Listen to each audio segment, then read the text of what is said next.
2010ರಲ್ಲಿ ಮಾನ್ಯ BS ಯಡಿಯೂರಪ್ಪನವರು ರಾಜ್ಯ ಮುಖ್ಯಮಂತ್ರಿ ಆಗಿದ್ದಲ್ಲಿ ಆವಾಗ ಕೃಷಿ ಕಾಲೇಜನ್ನು ನಿರ್ಮಾಣಕ್ಕೆ ಮಂಜೂರಾತಿ ನೀಡಲಾಗಿತ್ತು.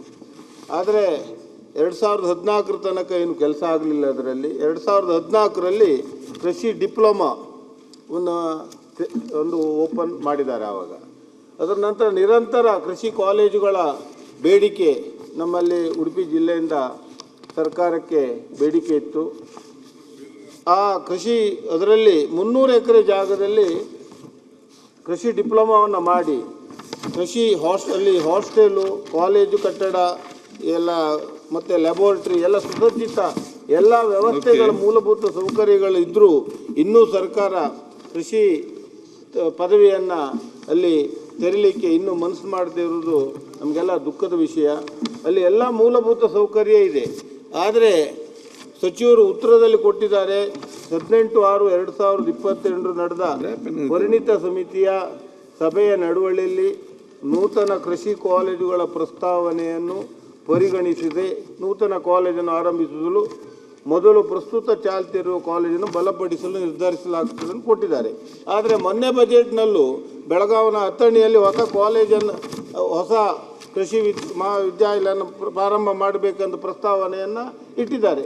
ಇಲ್ಲಿ ಎಲ್ಲ ಮೂಲಭೂತ ಸೌಕರ್ಯಗಳಿದ್ದರೂ 300 ಎಕರೆ ಜಾಗ ಉಂಟು, ಎಲ್ಲ ಕಾಲೇಜಿಗೆ ಬೇಕಾದ ಎಲ್ಲ ಮೂಲಭೂತ ಸೌಕರ್ಯಗಳಿದ್ದರೂ ಯಾಕೆ ಕೃಷಿ ಕಾಲೇಜುಗಳನ್ನು ಓಪನ್ ಮಾಡುವುದಿಲ್ಲ ಅಂತ ನಾನು ಸಚಿವರ ಹತ್ರ ಕೇಳಬಯಸ್ತೇನೆ. ಮೊನ್ನೆ ಅಧ್ಯಕ್ಷರೇ, ಅಲ್ಲಿ ಇನ್ಫ್ರಾಸ್ಟ್ರಕ್ಚರ್ ಇರ್ತಕ್ಕಂಥದ್ದನ್ನು ನಾವು ಗಮನದಲ್ಲಿದೆ. ಆದರೆ 2022ರಲ್ಲಿ ಎಲ್ಲ ಡಿಪ್ಲೊಮಾ ಕಾಲೇಜನ್ನು ಬಂದ್ ಮಾಡಿದರು ಅವತ್ತಿನ ಸರ್ಕಾರ. ನಮ್ಮ ಸುನಿಲ್ ಅವರು ಇದ್ದಂಥ ಸರ್ಕಾರದಲ್ಲಿ ಕಾಲೇಜನ್ನು ಬಂದ್ ಮಾಡಿದರು. ನಾವು ಬಂದ ಮೇಲೆ ಸಾಕಷ್ಟು ಒತ್ತಡವನ್ನು ಬಂದ ಮೇಲೆ ಮತ್ತೆ ಡಿಪ್ಲೊಮಾ ಕಾಲೇಜನ್ನು ಪ್ರಾರಂಭ ಮಾಡಿ ಅಲ್ಲೂ ಸಹ ಡಿಪ್ಲೊಮಾ ಕಾಲೇಜು ನಮ್ಮ ಸರ್ಕಾರ ಬಂದ ಮೇಲೆ ನಡೀತಾ ಇದೆ. ಈಗ ತಾವು ಹೇಳಿದ್ದೀರಾ, ಎಲ್ಲ ಸದಸ್ಯರು ಉಡುಪಿ ಮತ್ತು ಮಂಗಳೂರಿನ ಬಹುತೇಕ ಶಾಸಕರು, ನಾನು ಅಲ್ಲಿ ಒಂದು ಬಾರಿ ವಿಸಿಟ್ ಕೊಟ್ಟಿದ್ದೀನಿ, ಒಂದು ಕಾಲೇಜ್ ಮಾಡಬೇಕು ಅಂತ, ಮತ್ತು ಹೆಚ್ಚು ಖರ್ಚು ಬರಲ್ಲ ಅನ್ನೋದನ್ನು ಮಾಹಿತಿ ತರಿಸ್ಕೊಂಡಿದ್ದೀನಿ. ಒಂದು ಎಕ್ಸ್ಪರ್ಟ್ ಕಮಿಟಿ ಮುಂದೆ ಹೋಗಿ ಫೈನಾನ್ಸಿಗೆ ಬರೆದು ತಮ್ಮ ಸಹಕಾರವನ್ನು ತಗೊಂಡು ಮಾಡೋಣ ಅನ್ನೋ ಒಂದು ಪ್ರಯತ್ನದಲ್ಲಿದ್ದೀನಿ. ಈಗಾಗಲೇ ಸಾಕಷ್ಟು ಇದೆ ಅಲ್ಲಿ ಕಾಲೇಜು. ಒಂದು ಡಿಪ್ಲೊಮಾ ಕಾಲೇಜ್ ಇದೆ ನಮ್ಮ ಯೂನಿವರ್ಸಿಟಿ ಶಿವಮೊಗ್ಗ ವ್ಯಾಪ್ತಿನಲ್ಲಿ, ಹಿರಿಯೂರಿನಲ್ಲಿದೆ, ಹಾಗೂ ಇರುವಿಕೆನಲ್ಲಿ ಕಾಲೇಜಿದೆ, ಮೂಡಿಗೆರೆನಲ್ಲಿ ಕಾಲೇಜಿದೆ, ಹಾಗೂ ಡಿಗ್ರಿ ಪ್ರೋಗ್ರಾಮ್ ನಡೀತಾ ಇದೆ. ಒಟ್ಟು 2200ಕ್ಕೂ ಹೆಚ್ಚು ವಿದ್ಯಾರ್ಥಿಗಳು ಶಿವಮೊಗ್ಗ ಯೂನಿವರ್ಸಿಟಿ ವ್ಯಾಪ್ತಿನಲ್ಲಿ ವಿದ್ಯಾಭ್ಯಾಸವನ್ನು ಮಾಡ್ತಾ ಇದ್ದಾರೆ. ಬಟ್ಟು ಈ ಮುಂದೆ ಒಂದು ಪ್ರಯತ್ನ ಅಂತೂ ಮಾಡೋಣ, ತಮ್ಮ ಸಹಕಾರನೂ ಇರುತ್ತೆ ಅಂತ ಅನ್ಕೊಂಡು. ಮನೆ ಅಧ್ಯಕ್ಷ, ಒಂದೇ ನಿಮಿಷ, ಪ್ರತಿಸರಿ ನಾನು ಮಾತಾಡೋಕ್ಕಾಗಲ್ಲ. ಇದಕ್ಕೆ ನೀವೇ ಒಪ್ಕೊಂಡಿದ್ದೀರಿ ಮತ್ತು ಎಲ್ಲರಿಗೂ ಗೊತ್ತಿದೆ. 350 ಎಕರೆ ಜಾಗ ಇದೆ, ಹಾಸ್ಟೆಲ್ ಬಿಲ್ಡಿಂಗ್ ಇದೆ, ಕಾಲೇಜ್ ಬಿಲ್ಡಿಂಗ್ ಇದೆ, ಎಲ್ಲವೂ ಇದೆ. ನೀವು ಟೀಚಿಂಗ್ ಸ್ಟಾಫ್ ಮಾತ್ರ ಕೊಡಬೇಕು.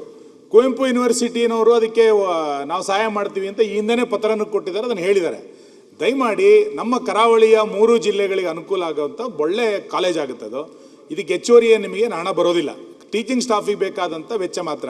ಇನ್ನು ಬಿಲ್ಡಿಂಗ್ ಕಟ್ಟಬೇಕು ಅಂತ ಅಂದಾಗ ನಾವೇನಾದ್ರು ಬೇರೆ CSR ಫಂಡಲ್ಲಿ ಮಾಡ್ಕೊಳ್ಳೋಣ. ಆದರೆ ಕಾಲೇಜನ್ನು ದಯಮಾಡಿ ಚಲುವರಾಯಸ್ವಾಮಿ ಇದ್ದಾಗಲೇ ಕೊಟ್ಟರು ಅಂತ ಒಂದು ಕೀರ್ತಿ ನಿಮಗೂ ಬರ್ತದೆ, ಬರೀ ಮಂಡ್ಯಕ್ಕೆ ಮಾತ್ರ ಅಲ್ಲ ನಮಗೂ ಸಿಗುತ್ತೆ ಅಂತ. ಹಂಗಾಗಿ ದಯಮಾಡಿ ಉಡುಪಿಗೆ ಒಂದು ಕೃಷಿ ಕಾಲೇಜನ್ನು ಇರುವ ವ್ಯವಸ್ಥೆ ನಡೆಯಲ್ಲಿ ಕೊಡಿ ಅಂತ. ಬೇಕಾದ್ರೆ ನಮ್ಮ ಜಿಲ್ಲಾ ಉಸ್ತುವಾರಿ ಸಚಿವರಲ್ಲಿ ಸಪೋರ್ಟ್ ಮಾಡ್ತಾರೆ ನಿಮಗೆ.